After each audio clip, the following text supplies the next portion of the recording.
Because not every visitor arrives for the same reason. Some are feeding on your plants.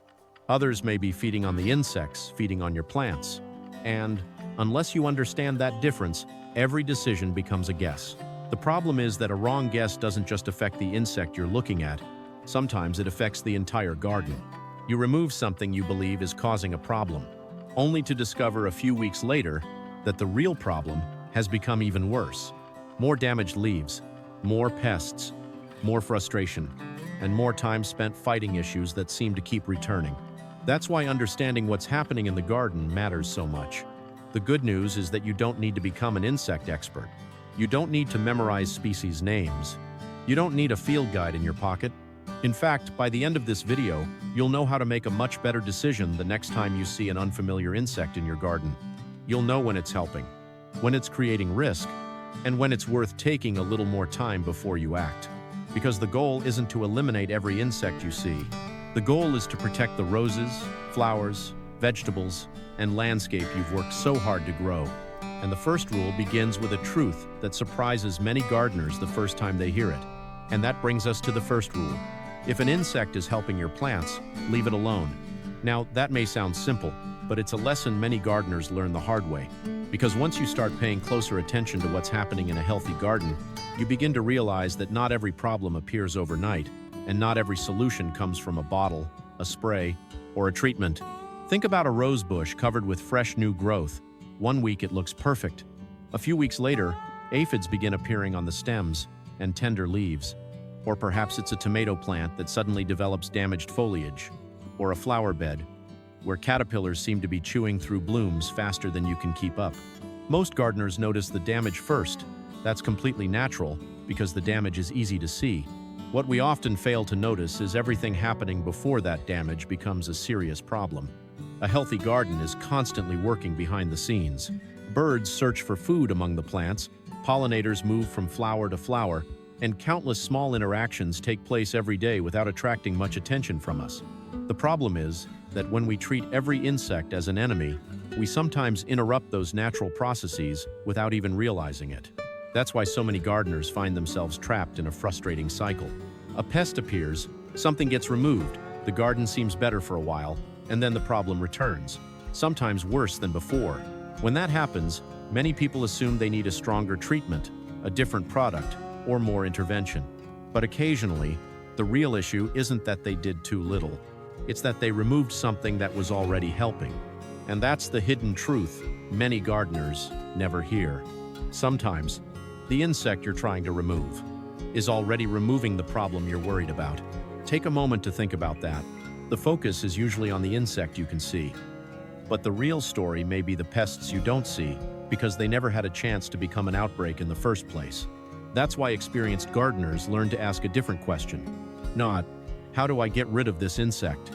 But, what role is this insect playing in my garden? That single shift in perspective changes everything. Because once you understand that some insects contribute to the health of your roses, flowers, vegetable beds, and container plants, you stop reacting to every visitor the same way. You begin making better decisions for the garden as a whole.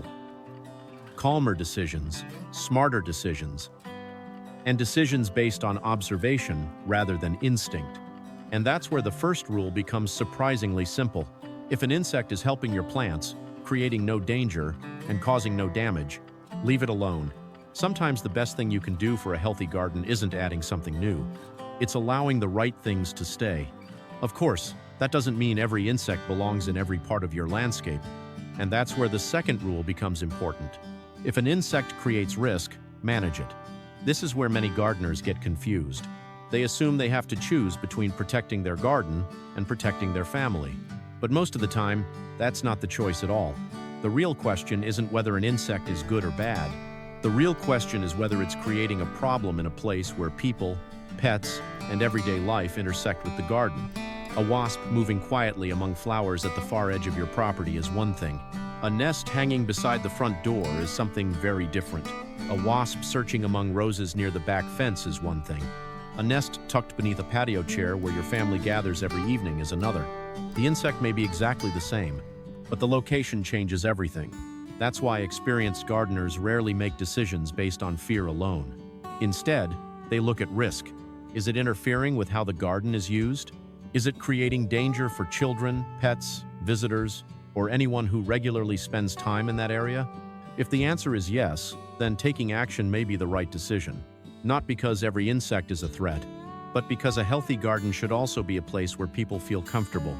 And that leads directly to the third rule. If you're not sure, don't act yet. This may be the simplest rule in the entire video, but it can prevent more mistakes than almost anything else. Many gardeners see wings, hear buzzing, and immediately assume they know exactly what they're dealing with. But assumptions often lead to poor decisions.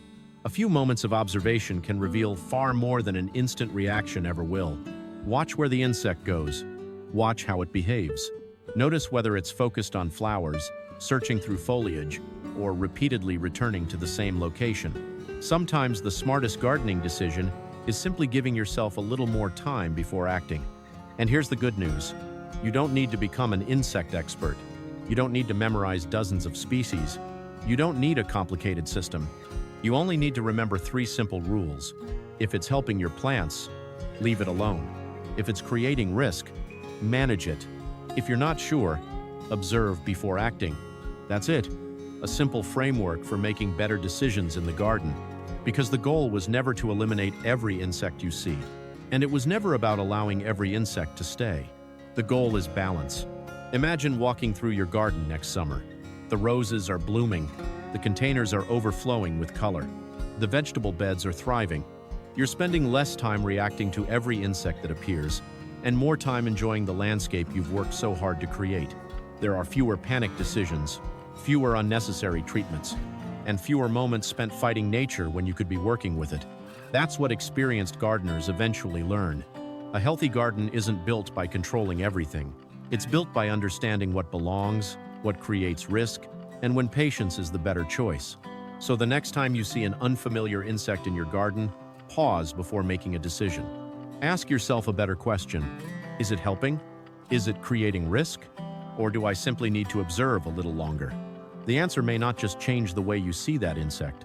It may change the way you care for your entire garden.